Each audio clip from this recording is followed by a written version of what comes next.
Olá! O Brasil ultrapassou a marca de mais de 50 milhões de usuários de planos de saúde de assistência médica, conforme dados divulgados pela Agência Nacional de Saúde Suplementar, a ANS. Quando se fala em planos de saúde, não há consenso sobre os rumos desse mercado. Os usuários reclamam que pagam muito caro e que o atendimento é ruim, sobretudo pela quantidade de exames e procedimentos que não são cobertos ou são negados pelos planos de saúde. As clínicas, hospitais, médicos, que são os prestadores diretos do serviço, reclamam que recebem muito pouco dos planos. E os planos de saúde reclamam que as mensalidades pagas pelos usuários são insuficientes para manter o equilíbrio financeiro dos planos. De olho nessas e em outras questões, a Câmara dos Deputados deverá apresentar em breve um projeto de lei para regular esse mercado, passando por questões como reajustes dos planos, prazos de carência e portabilidade, dentre outros.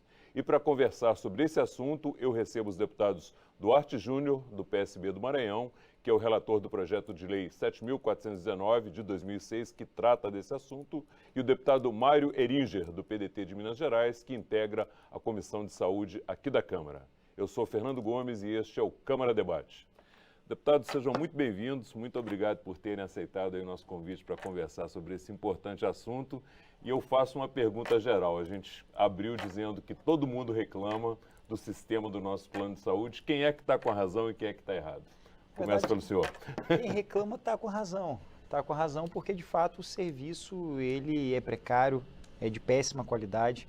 O consumidor hoje ele contrata um plano de saúde desejando não usar, mas ele, quando precisa, ele quer que o plano funcione. Infelizmente, a grande maioria das pessoas em todo o país, norte a sul, leste a oeste, centro-oeste, quando precisam usar o plano de saúde, acabam tendo uma série de desconfortos, como a necessidade de judicializar, a necessidade de formalizar uma reclamação. Então, por essa razão que a reclamação ela é justa, é necessária.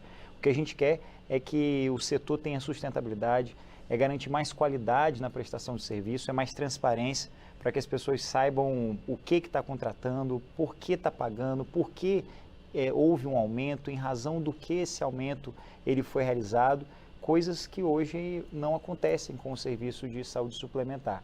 A gente precisa garantir que o consumidor ele possa ter a tranquilidade de que, precisando, o serviço ele vai atender e vai garantir aquele direito que nós temos, que é um dos direitos mais importantes, sem o qual não existe outros direitos, que é o direito à saúde, o direito à vida, o direito à dignidade. Deputado, e os prestadores e os planos de saúde, nas reclamações que fazem, tem razão? Olha, pelo diálogo que eu fiz, existem muitas reivindicações que são realmente adequadas.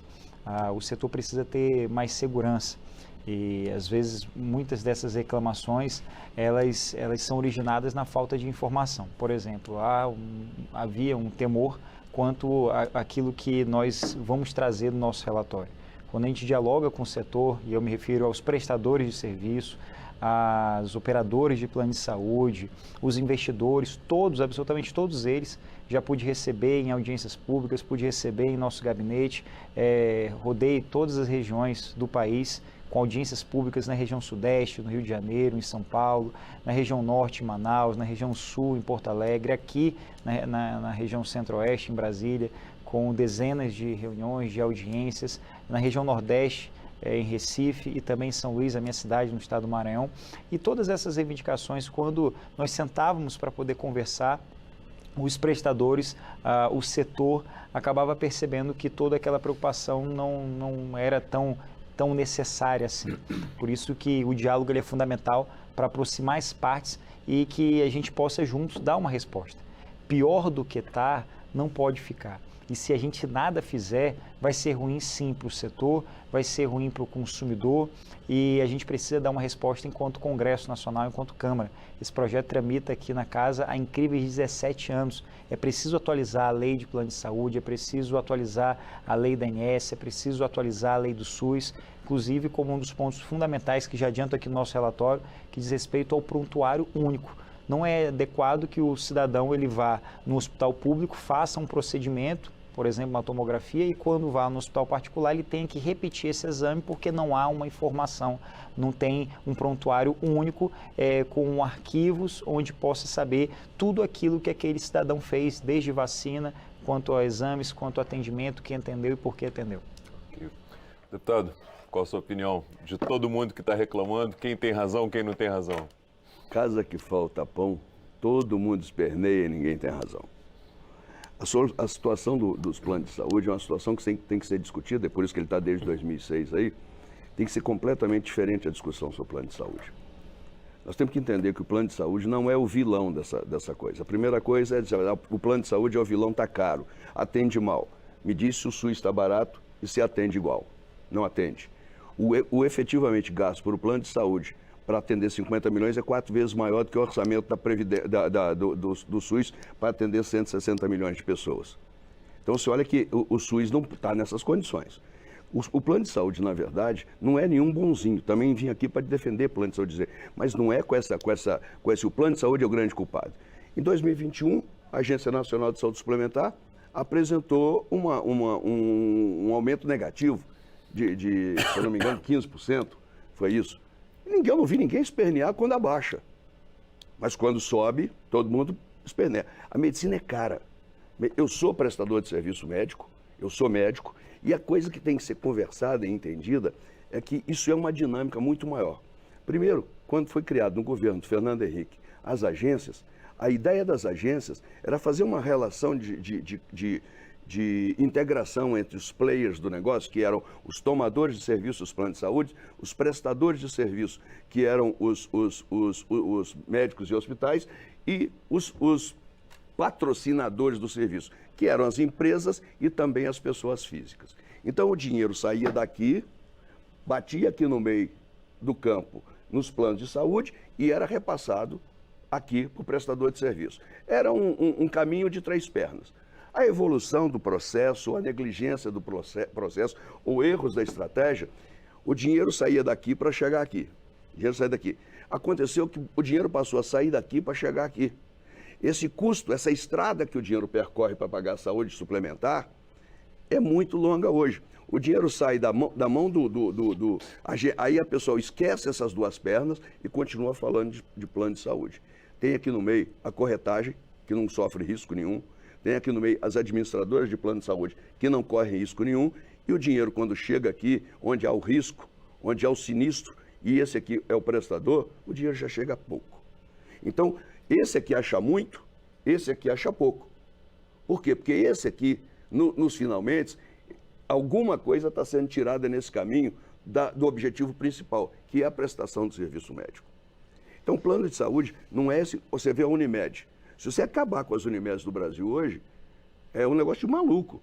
Você vai julgar quase que a metade desses brasileiros que estão em plano de saúde estão na Unimed. E as Unimedes estão todas pernetas. Os últimos balanços dos planos de saúde foram todos negativos na ordem de bilhão. Bilhão no ano passado. Está lá para ser comprovado. Então o que está errado? Vamos começar a consertar, mas consertar na origem e não no meio do caminho. Vamos refazer esse caminho. Vamos chegar lá e vamos refazer a história. Outra coisa, uma solução que está acontecendo atualmente, que é a questão dos planos verticalizados, isso está dando fôlego ao sistema. Mas isso também vai chegar no momento de falência. Porque quando está verticalizado, acaba a guerra entre operadora e prestador. A disputa de quem vai ganhar mais. Se os dois estão ganhando no mesmo lugar, acaba a guerra. Mas é uma possibilidade? Mas também não vai resolver o problema. Então, o nosso problema hoje, na verdade, é discutir se a gente quer ou não quer ter um sistema de saúde suplementar. Primeira pergunta, queremos ter ou não? Se quisermos, vamos sentar. E como é que tem que ser isso? O sistema de saúde suplementar, ele não pode ser tratado como o bicho feio do jogo. É fácil, né? Você deixa 160 milhões sendo maltratado, em filas virtuais no SUS, morrendo na espera e reclama de um exame que não foi feito no plano de saúde. Tá bom, reclamação tem que haver. E haverá sempre, e com todo o direito do usuário fazer isso. Agora, tem que saber quantos % são essas reclamações em referências que não são reclamadas, o que não tem de reclamação, que tem de bom atendimento. O problema, hoje, que aflige, não é o atendimento, isso é discurso. O que discute hoje no Brasil é preço, é custo operacional, é o dinheiro. E quando você vai falar de dinheiro nessas disputas, todo mundo quer pagar menos. Eu também quero. Isso é justo, é vantajoso para todo mundo. Então, eu posso te dizer o seguinte, onde há pouco pão, todos brigam e ninguém tem razão. E na minha formação pessoal, eu sou filho de família muito pobre. Eu virei médico porque meus pais trabalharam e fizeram a gente estudar, eu e meus 6 irmãos. Nós não viemos de família rica, e eu sempre soube que cobertor curto, a gente encolhe as pernas, mas não adianta querer esticar e tapar tudo. Então, está na hora de a gente refazer todo esse sistema para que nós tenhamos uma coisa justa para todo mundo. Por que nós não colocamos agora as empresas e o governo subsidia e que pare de confundir a questão de público com privado na hora do pagamento dos serviços feitos no público, o privado tem que pagar uma tabela e quando é no público a tabela é menor e a tabela do SUS. Por que a gente tem que discutir isso? Okay. Obrigado, deputado. Deputado, o senhor concorda com essa questão que tem os intermediários aí que podem ser eliminados e isso pode ajudar no processo? Eu falei eliminado, hein? Eu falei que o eliminado é meu. O eliminado é meu. Ainda bem que ele parou para beber água, senão eu achava que eu não ia ter tempo aqui para poder trazer a outra razão. Eu estava preocupado também, porque você também usou muito tempo, entendeu? Mas, eu estou marcando o seu tempo aqui, eu não sou bobo, não, estou aqui há 20 anos. Pronto. Então, o que me preocupa, que a gente não pode esquecer nesse debate, são aqueles que são vistos, mas nesse momento não estão sendo lembrados. Aqueles que buscam pelo direito à vida. São crianças com deficiência, são pessoas que buscam atendimento, são pessoas que lutam contra doenças crônicas e pagam um plano religiosamente em dia durante toda a sua vida e quando chega numa idade mais avançada, quando precisa do plano, o plano rescinde unilateralmente o contrato. Hoje é o que está acontecendo. Cidadãos estão sendo notificados e estão sendo abandonados pelo plano de saúde. Não é assim que a gente faz gestão. A gente tem que cuidar das pessoas. Falou, por exemplo, dos intermediadores, dos gerenciadores, né? No nosso relatório nós estamos prevendo a exclusão dessa figura, até porque a gente precisa garantir sustentabilidade do setor, mas que as pessoas não morram, que as pessoas tenham um atendimento. Sim, o atendimento é precário, sim, o serviço é de péssima qualidade. Claro, o valor cobrado é exorbitante. Quando a gente fala dos planos de saúde coletivos, são reajustes que chegam a 40%. É o consumidor recebendo uma carta com um aumento do plano no mês seguinte para pagar 90% mais caro. É claro que é irrazoável. Nós não podemos esquecer essas pessoas que ganham um salário mínimo, precisam de um atendimento adequado de qualidade, mas é preciso também pensar sobretudo na qualidade. Quem usa o plano de saúde, quem não é dono de uma operadora de plano de saúde, quem não é dono de um hospital, vai buscar um atendimento, sim, sofre. Quem não é deputado, quem não é político e precisa de um atendimento de saúde, sim, sofre. A gente não pode pensar sobre a nossa ótica, a nossa realidade, mas a realidade da maioria do povo brasileiro. As pessoas que vão buscar hoje por um atendimento, às vezes para o filho fazer uma terapia, não conseguem ter um atendimento.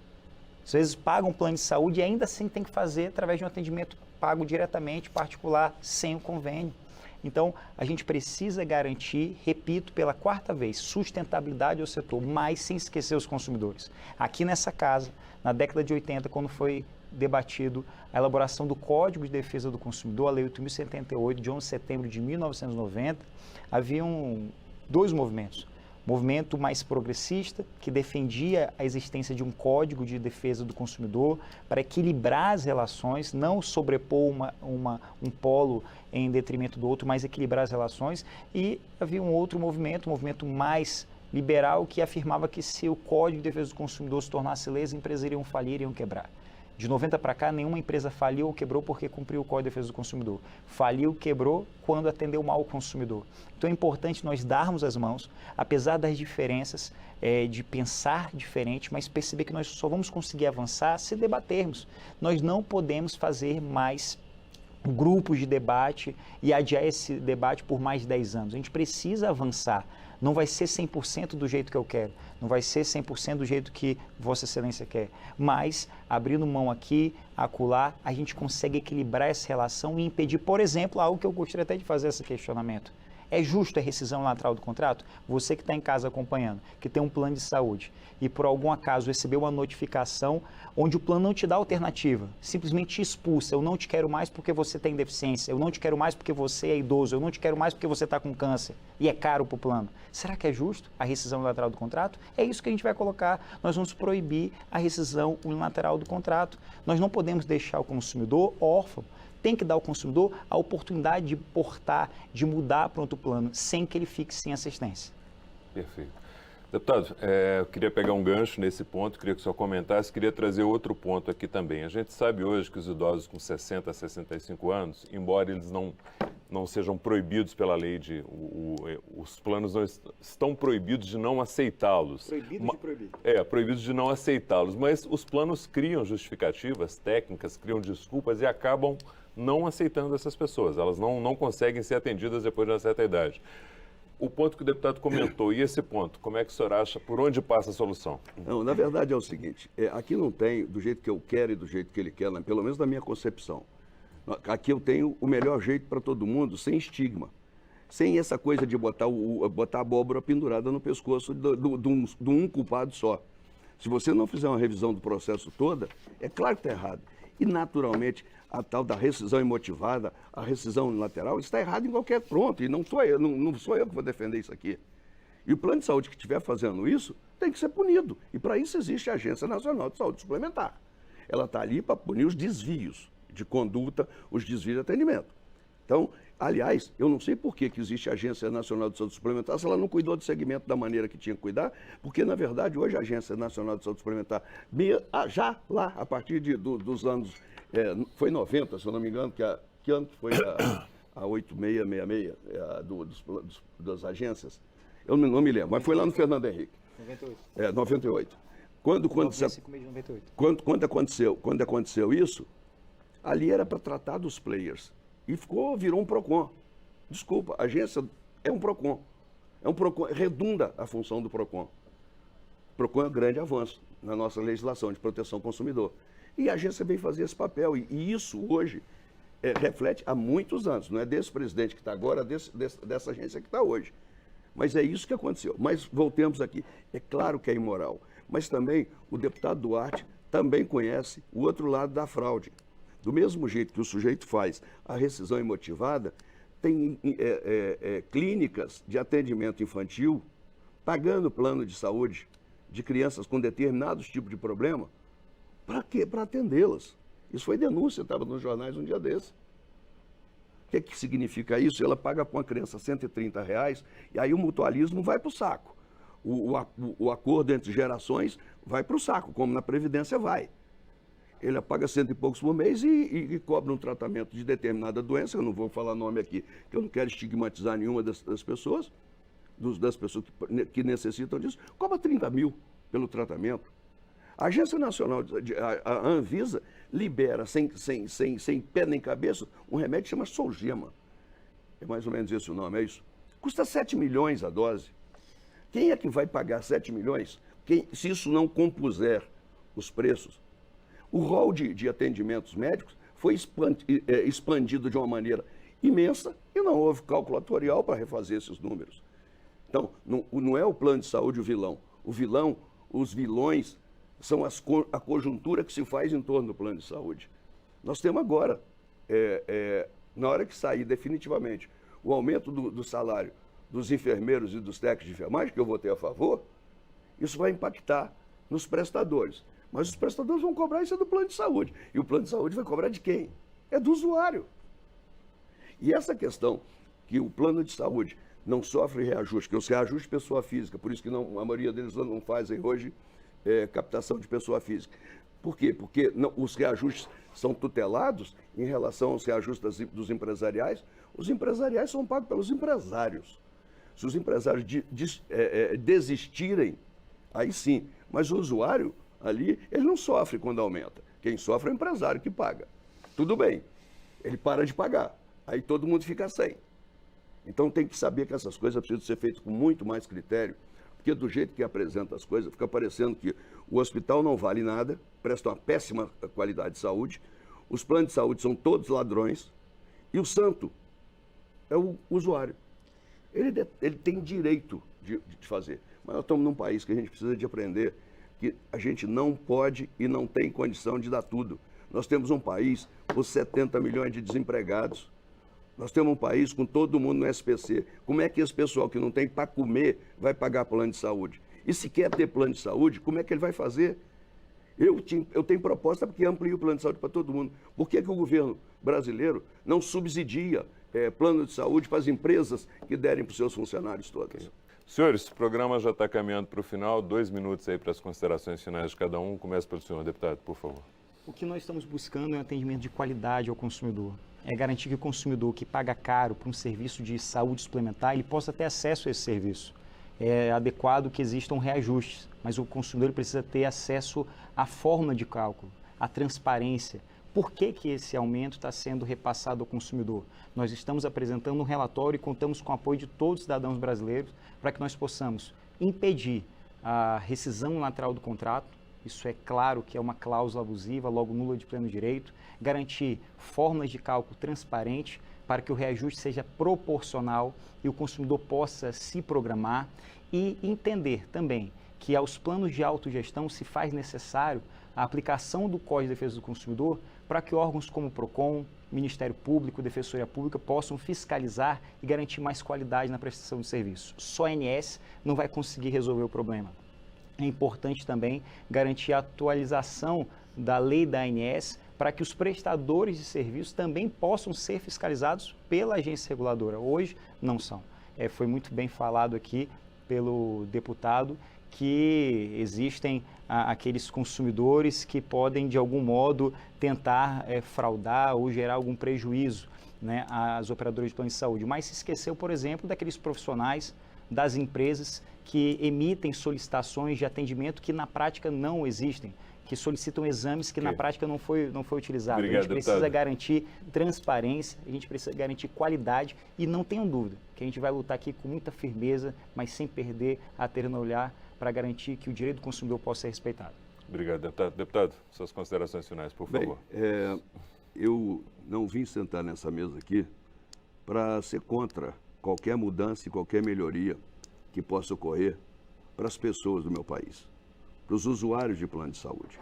Eu estou há 20 anos nesse Congresso e sempre foi isso que me conduziu. São 20 anos lutando principalmente na defesa de quem mais precisa. Meu partido é o PDT. É um partido que trabalha há muitos anos do lado dos trabalhadores, do lado de quem mais precisa, e nunca me furtei de estar nessas posições e na trincheira.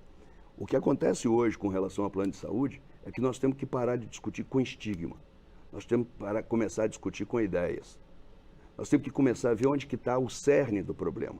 E não nos problemas pontuais e nas reclamações pontuais que aparecem no dia a dia, nas pessoas que não são bem atendidas, isso existe realmente, mas que conseguem projetar a sua angústia, a sua ansiedade nos meios de comunicação. Nós temos hoje no Brasil 160 milhões de pessoas que são atendidas pelo SUS. Essas pessoas não têm essa visibilidade que estamos dando para os usuários de plano de saúde. Sabe por quê?